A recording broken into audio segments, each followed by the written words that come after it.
terminer cette partie procès-verbaux avec l'audition de son Gachadoa de Janet Ziman et du coup l'expertise psychologique de Janet Ziman. Vous allez très vite comprendre pourquoi je l'inclus dans cette vidéo. Concernant Madame Gachadoa, donc nous avisons qu'elle ait envisagé d'être mise en examen. Gna, gna, gna, gna, gna. Reconnaissez-vous avoir participé au projet d'enlèvement de vos 3 enfants? Non, comme s'il l'avait déjà fait. Comme vous le savez, nous avons retrouvé de nombreux documents qui démontrent que Stan Mayo et Janet Ziman avaient préparé une opération visant à enlever vos enfants, y compris en utilisant des moyens violents. Nous savons que vous étiez en contact avec Stan Mayo et Janet Ziman. Leur avez-vous demandé d'enlever vos enfants? Non. Que leur avez-vous demandé? De prendre contact avec les enfants afin d'avoir des nouvelles d'eux. Il était de notoriété publique que Stan Mayo avait été condamné et était en fuite avec un mandat d'arrêt délivré contre lui. Pourquoi lui avoir demandé à lui de prendre des nouvelles de vos enfants? Ouais, elle aurait pu demander à quelqu'un d'autre. Hein. Ce sont eux qui m'ont proposé. Que vous ont-ils proposé exactement? De m'apporter leur aide. Psychologique? Financière? Sous quelle forme? D'approcher les enfants pour que j'ai des nouvelles d'eux. Pourquoi leur avez-vous fait confiance? Il n'y avait pas de raison de ne pas leur faire confiance. Aviez-vous vu le site de Stan Mayo sur Internet? Non, je savais qu'il existait, mais je n'ai pas été dessus. Je connais juste le site Pédopolis. Oups, surprise! Si je comprends bien, vous faites confiance à la première personne qui vous propose son aide, sans même vous renseigner sur cette personne. J'avais vu ce qu'il avait fait, j'avais vu des vidéos sur Internet. Il y avait bien d'autres moyens de vous informer de l'état de vos enfants. J'ai demandé à les voir, mais ça n'a pas été possible. En effet, je rappelle qu'elle a été déchue de son autorité parentale en mars 2009, pendant la période où elle les avait enlevés. Donc forcément, ça devient difficile de les voir. Il y a une différence entre demander des nouvelles et voir les enfants. Le père ne me donne pas de nouvelles. Vous auriez pu obtenir des nouvelles de vos enfants par l'intermédiaire de votre avocat. Je ne lui ai pas demandé. Vous comprenez bien que de vous adresser à Stan Mayo n'est pas tout à fait innocent compte tenu de ce qu'il dit sur Internet. Il m'a seulement proposé de me donner des nouvelles de mes enfants. Stan Mayo vous avait-il dit quand il allait surveiller vos enfants ainsi que leurs pères et grands-parents? Non. J'ai été surpris de vos demandes de suspension de vos obligations de contrôle judiciaire à une époque où, justement, l'opération d'enlèvement aurait pu se dérouler. Pourquoi exactement m'avez-vous demandé cette suspension des obligations de votre contrôle judiciaire? Il n'y a pas de relation entre ma demande d'autorisation de partir dans le Gard et le projet d'enlèvement de mes enfants dont vous me parlez. Pris pour des cons, puissance 10. Il se trouve que vous aviez dans votre sac une somme d'argent très importante en liquide, comme si vous aviez projeté de repartir rapidement dans la clandestinité avec vos enfants, comme vous l'avez déjà fait pendant 2 ans et demi. Comment expliquez-vous la présence de cette somme de 5 950 € dans votre sac? Je rappelle qu'elle est au RSA. RSA pour une personne seule, ça doit être de l'ordre de 450-400 €. 5 950 € de côté. Dans le sac à main, en espèces. 3 kilos, poupillo. Je devais aller chez une amie et j'avais pris mes économies avec moi. En plus, je devais acheter une voiture. À qui deviez-vous acheter cette voiture? Je n'ai pas retenu son nom, comme c'est opportun. Comment saviez-vous qu'il fallait payer en liquide? En général, les gens n'ont pas confiance dans les chèques. Il apparaît que vous aviez vendu votre propre voiture peu de temps avant. Je ne comprends pas l'intérêt de cette opération. Mon ancienne voiture était une voiture à essence qui consommait beaucoup et qui me coûtait très cher. Je voulais la remplacer par une voiture diesel. À quand remonte votre dernier contact avec Stan Mayo? C'était au mois d'août, peut-être entre le 15 et le 30. Je l'ai rencontré, il était avec Janet Ziman. Est-ce vous qui l'aviez contacté? Non, c'est lui qui est venu me voir. Que vous a-t-il dit? Qu'il avait vu les enfants, qu'il avait pris contact avec Léa. Il m'a expliqué comment ça s'était passé et ce que la petite lui avait dit. Que vous a-t-il dit plus précisément sur sa rencontre avec la fillette? Il m'a dit qu'il avait parlé avec elle, qu'il leur avait répondu qu'elle allait bien, ainsi que ses frères. Janet m'a dit autre chose, mais j'ai pas compris. Vous ont-ils dit qu'ils allaient continuer de s'occuper de cette affaire? Ils ne m'ont rien dit de spécial. Qu'avez-vous pensé, ce qu'ils vous ont raconté sur ce contact avec votre fille? Ça m'a fait du bien d'avoir de ces nouvelles. Les documents de Stan Mayo évoquent une action offensive sur ce dossier portant sur la récupération des 3 enfants. Stan Mayo indique que son option d'action consiste à kidnapper, séquestrer les adultes, les faire avouer et accepter les conditions. Il envisageait de prendre la maison d'assaut en neutralisant les occupants et en récupérant les enfants. Qu'en pensez-vous? Revoir les vidéos sur les carnets de notes. Je l'ignorais. Jérémy Lehu, qui était en contact fréquent avec vous à cette époque, explique que vous étiez obsédé par la récupération de vos enfants et que vous aviez exclu la voie juridique. Il semble avoir compris que vous vouliez récupérer vos enfants par d'autres voies, ce qui correspond effectivement à ce que préparait Stan Mayo. Qu'avez-vous à dire? Je ne sais pas pourquoi Jérémy Lehu raconte tout ça. Ouais, lui, du coup, elle le traînera aussi un peu dans la boue. Reconnaissez-vous que vous lui avez fait part de faux problèmes? Comment a-t-il réagi? Il a voulu m'aider. De quelle façon? Comme il écrit beaucoup, il a réécrit mon histoire. Que voulait-il en faire? Rien de spécial. Est-ce que vous avez eu l'impression que Jérémy Lehu donnait foi à vos affirmations concernant vos enfants? Oui. Il y a peu de temps, vous m'avez à nouveau demandé l'autorisation de vous rendre à Bessègues. Y avait-il un lien avec le souhait de récupérer vos enfants? Non, je ne vois pas comment. Stan a disparu depuis 1 mois. Avez-vous eu un contact avec Stan Mayo depuis sa disparition? Non. Cette affaire m'a permis de constater que vous n'étiez plus domicilié chez votre tante, comme cela a été prévu dans votre contrôle judiciaire. Avez-vous des explications? J'ai trouvé plus pratique de partager un petit logement avec monsieur Olivier Gnagnagna. Il s'agit d'une colocation, il n'y a pas plus que ça entre nous. Vous me parlez d'une certaine Aurélie. De qui s'agit-il? Il s'agit d'Aurélie que je vais voir souvent. C'était elle qui était avec vous lorsque vous avez été interpellé? Oui. Pourquoi ne m'avez-vous pas fait part de ce changement de domicile? Parce qu'il n'avait pas vraiment d'adresse. C'est une cabane au bord du canal. Je passais aussi chez ma tante. Ce n'était pas loin. Je n'ai pas vraiment d'adresse fixe. J'ai préféré garder celle de ma tante. Tout laisse penser que vous vous apprêtiez à prendre la fuite, puisque vous n'habitez plus chez Madame Machin, comme le prévoyait votre contrôle judiciaire, que vous aviez rassemblé les moyens financiers de survivre pendant au moins plusieurs mois. Lorsque l'on confronte ces faits à la préparation de l'enlèvement de vos enfants, on ne peut qu'en conclure que vous étiez parfaitement au courant de ce que faisait Stan Mayo. Qu'en pensez-vous? C'est une coïncidence. Je pensais bien aller dans le Gard pour voir des amis. Souhaitez-vous ajouter quelque chose? Je m'inquiète de la disparition de Stan Mayo. L'avocat est entendu et puis Gatchadoa est mise en examen. C'est réponse de Normand, comme on dit. Donc ça, c'était Sandrine Gatchadoa. Voilà. Sans secret. On en arrive à notre amie Jeannette.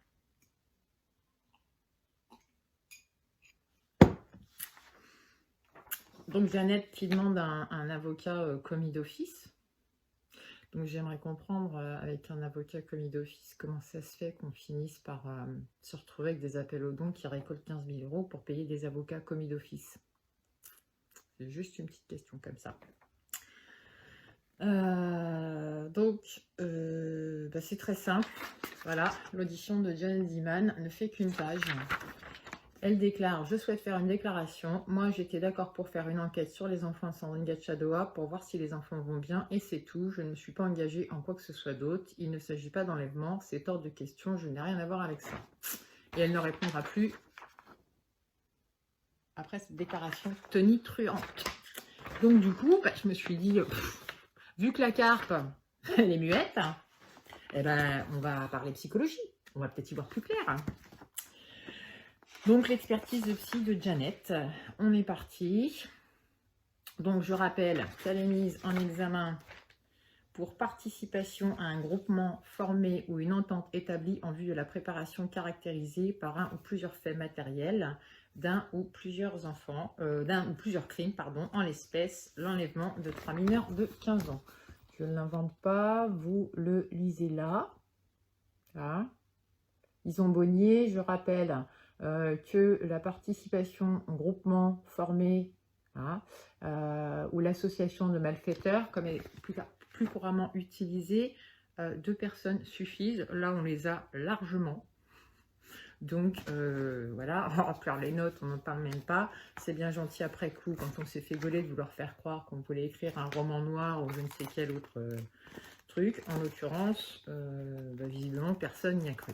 Hein, il suffit de voir les antécédents, de remettre toutes les pièces dans l'ordre. Enfin, personne n'y a cru, sauf les débiles profonds qui continuent d'envoyer des dons pour payer des avocats commis d'office, qui, je le rappelle, sont totalement gratuits, ou pour financer justement des gens qui s'organisent en vue d'enlever des enfants. Au passage, je rappelle, où est Camille? On l'a toujours pas retrouvée, cette petite. Pourtant, il me semble que Maillot soit la dernière personne à l'avoir vue. Donc, je fais juste une petite parenthèse pendant que je roule ma clope. Il est vrai que moi, il y a quelques années, je n'en ai aucune preuve, aucune certitude, concernant Stan Maillot, j'avais entendu dire que ce type-là avait remis une mère et son enfant dans le réseau.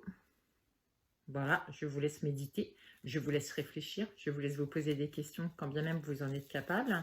Et puis, on va s'attaquer à la petite expertise psy de notre copine, Jeannette, qui, comme je le rappelle, s'est retrouvée bien silencieuse devant un juge. Après, on se demande pourquoi ils sont condamnés. Entre un qui s'est barré à l'autre bout du monde ou qui est en planque alors qu'au final, il était planqué chez des amis, l'autre qui reste muette, et puis les autres qui se chargent ou qui se déchargent. Ben voilà, le dossier faisait pas 1 mètre, hein, comme on dit chez moi. Alors, on est parti. Donc, il y a un rappel des faits.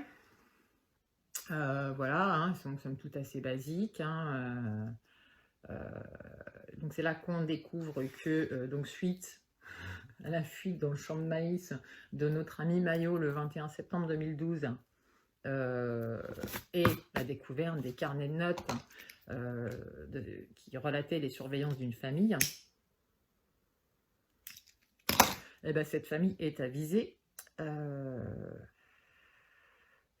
Voilà, la famille informera que les enfants ont déjà été victimes d'un enlèvement parental organisé par leur propre mère. Et on pointe le fait que justement cette maman était en contact avec l'intéressé. Elle aurait confié à Janet Zeman que sa fille aînée serait victime de viol de la part de son père et de sa grand-mère. Elle lui aurait également fait part de son désir d'obtenir des nouvelles de ses enfants. Christian Maillot, compagnon de l'intéressé, aurait créé une organisation, le RRR, le but étant de faire connaître les dysfonctionnements judiciaires. Le groupe d'activistes aurait mis en place la surveillance de la famille durant le mois d'août 2012 dans le but de kidnapper les enfants pour les remettre à leur mère.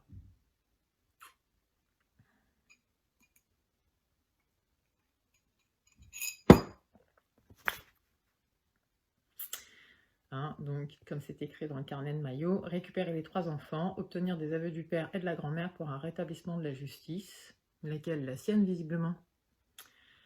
Pour lui, cela consisterait à rendre ses droits à la mère, faire renoncer le père à la garde, annuler les procédures et obtenir des dommages et intérêts. Il parle de kidnapper et séquestrer les adultes, de les faire avouer, accepter les conditions, de prendre d'assaut la maison, de neutraliser les occupants pour les faire avouer, de récupérer les enfants en cherchant des preuves et peut-être de l'argent. Il faut bien vivre hein, quand on vit comme un parasite dans l'illégalité, sous des prétextes bidons, sur le dos des neuneux qui suivent. Bon, des fois, les neuneux, la plupart étant au RSA, ils ne peuvent pas donner beaucoup. Hein, quand ce n'est pas les gens du petit réseau qui fournissent. L'intéressé nous dira qu'elle ignorait si ce que disait la mère des enfants était vrai ou pas. Il procédait à une observation de la famille pour rentrer en contact avec la fillette. C'est dans ces termes qu'elle explique qu'elle a pu aborder la fillette dans la rue, lui demandant si elle se rappelait des problèmes dans le passé.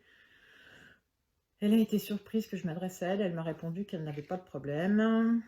Elle me dira qu'elle n'était pas au courant d'un quelconque projet de kidnapping. Si j'avais su, je ne serais pas allée avec lui là-bas, parce que moi, je ne kidnappe pas les enfants. Même si j'étais arrivée au constat de dire qu'il se passait quelque chose d'injuste, je n'aurais jamais participé à un quelconque kidnapping. L'intéressée souligne en effet qu'elle n'était pas au courant de ce présumé projet de kidnapping, précisant que de manière générale, elle suivait son compagnon, mais sans être spécialement intéressée par le sort des enfants maltraités. Ça, c'est un truc que je vous dis depuis le début, qu'ils s'en foutent royalement des enfants. Elle le confirme elle-même.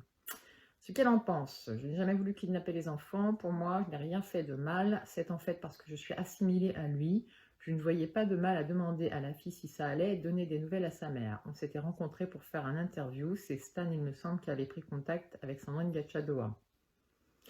Dans l'hypothèse de l'authenticité du projet de kidnapping, je n'aurais jamais adhéré. Je n'aurais même pas demandé si la fille allait bien à ce moment-là. Alors, ce fameux mot où elle l'invite à laisser sa fenêtre ouverte pour que son compagnon vienne la trouver en pleine nuit. On en pense quoi? Parce qu'il existe bien, hein. Vous pouvez le nier autant que vous voulez, ce mot a été écrit. Bref, donc après, on a une présentation de Jeannette, psychodynamique, biographie, gna gna gna. L'intéressée évoque un souvenir marquant de son enfance qu'elle situe vers l'âge de 2-3 ans. Elle pleure mais ne souhaite pas aborder le contenu, évoquant qu'elle ne se sent pas prête pour en parler.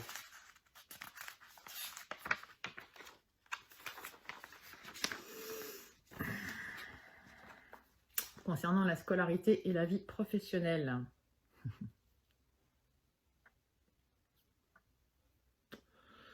Pas de ressources officielles. Par la suite, évoquant qu'elle vivait de ses économies, elle décrit un parcours en cavale avec son compagnon contre lequel un mandat d'arrêt avait été émis en avril 2009. L'intéressée nous dira qu'elle avait pour projet de travailler en Italie dans le domaine de la restauration ou du sport, fitness trainer, dit-elle. Elle évoque notamment son besoin de sortir de tout ça, mettant en avant la vie en cavale qu'elle qualifie d'une vie pas comme les autres. On est en 2012, hein. 8 ans après, elle est toujours là. Magnifique. Concernant la vie affective et la sexualité,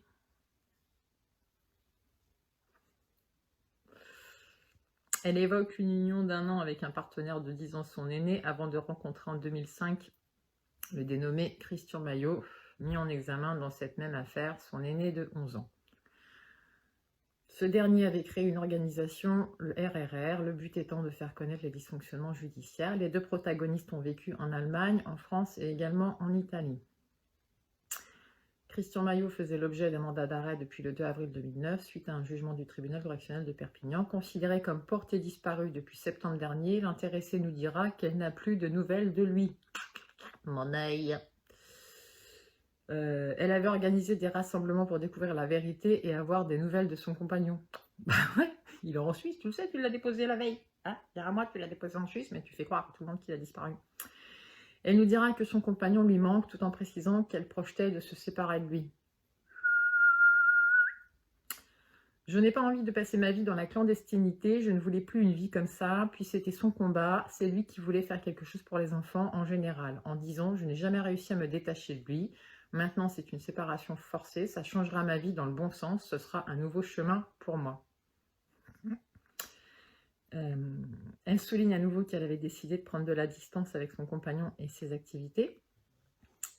Elle ajoute, du fait d'être sa compagne, j'étais impliquée dedans et je le faisais aussi parce qu'il me poussait à le faire. J'étais convaincue que c'était bien de le faire, de m'exprimer sur ses idées à lui, mais il aurait fait autre chose, je l'aurais suivi quand même.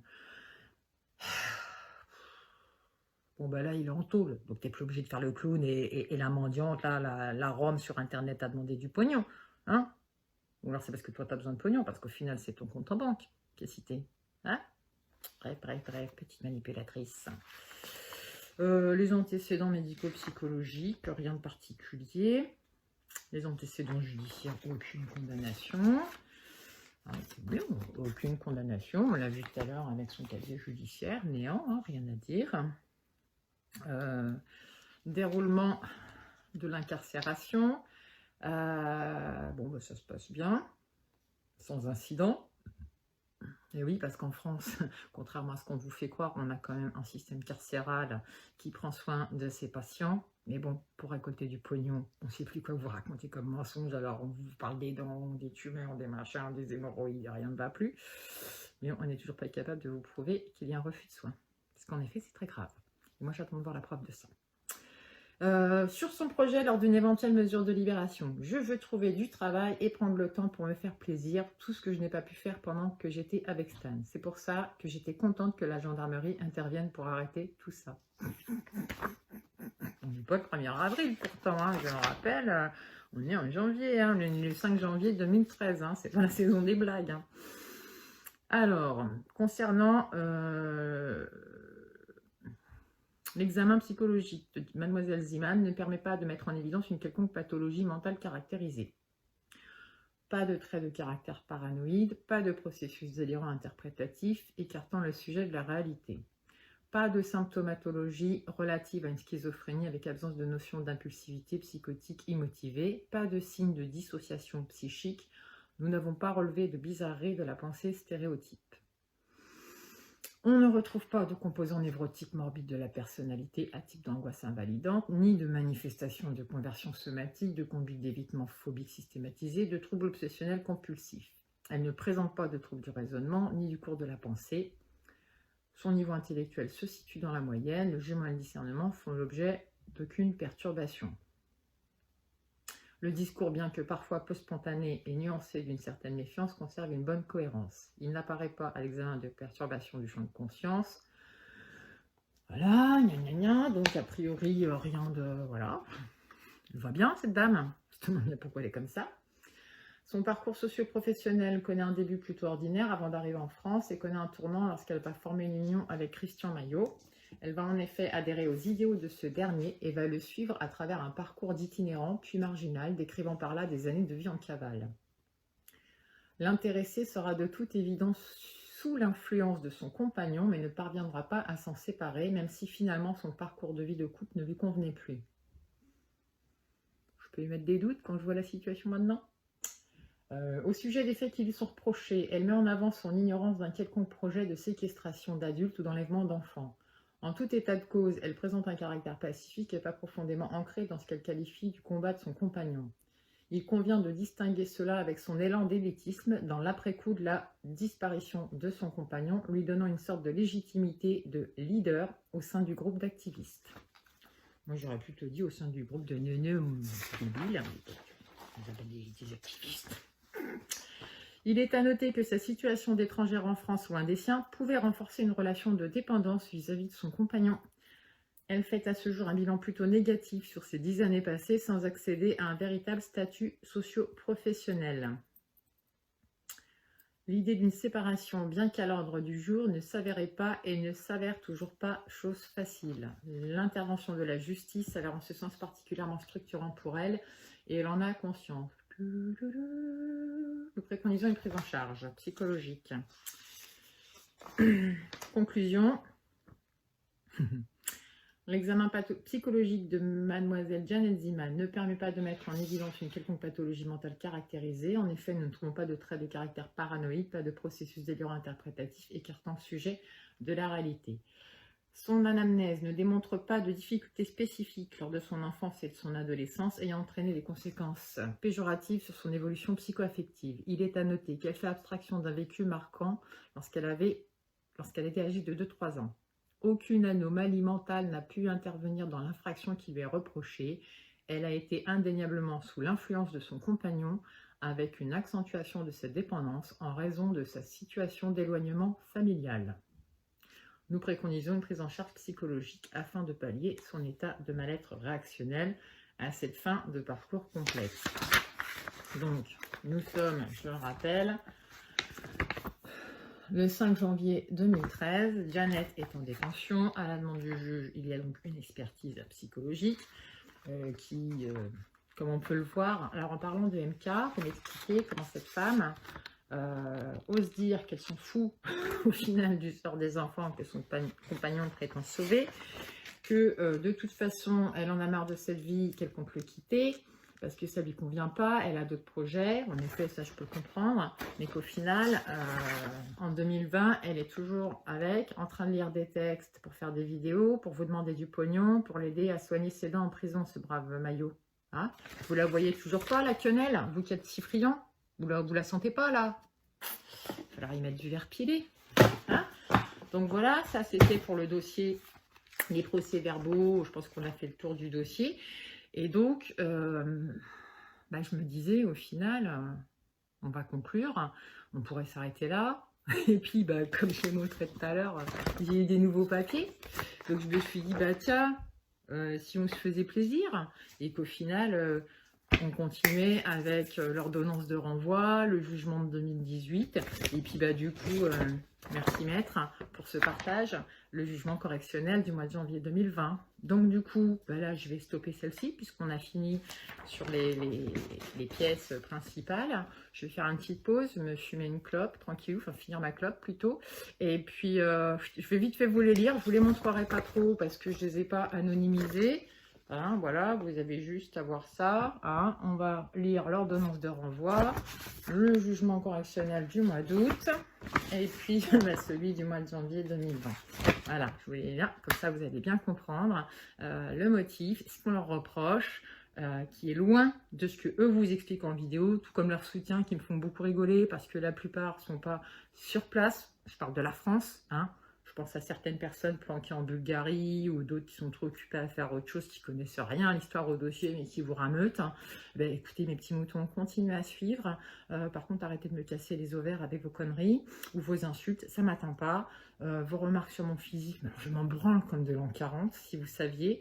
Moi, je ferai ce que j'ai à faire, c'est-à-dire continuer de balancer ces gens-là. Et tous ceux qu'il y a aussi dans le même panier, parce qu'ils sont nombreux, ce petit panier de crabes, que ça vous plaise ou pas, je m'en tape. On se retrouve pour la prochaine. Dans quelques temps, j'enchaîne avec les ordonnances, les jugements, tout ça. Vous allez voir, ça devient très très drôle.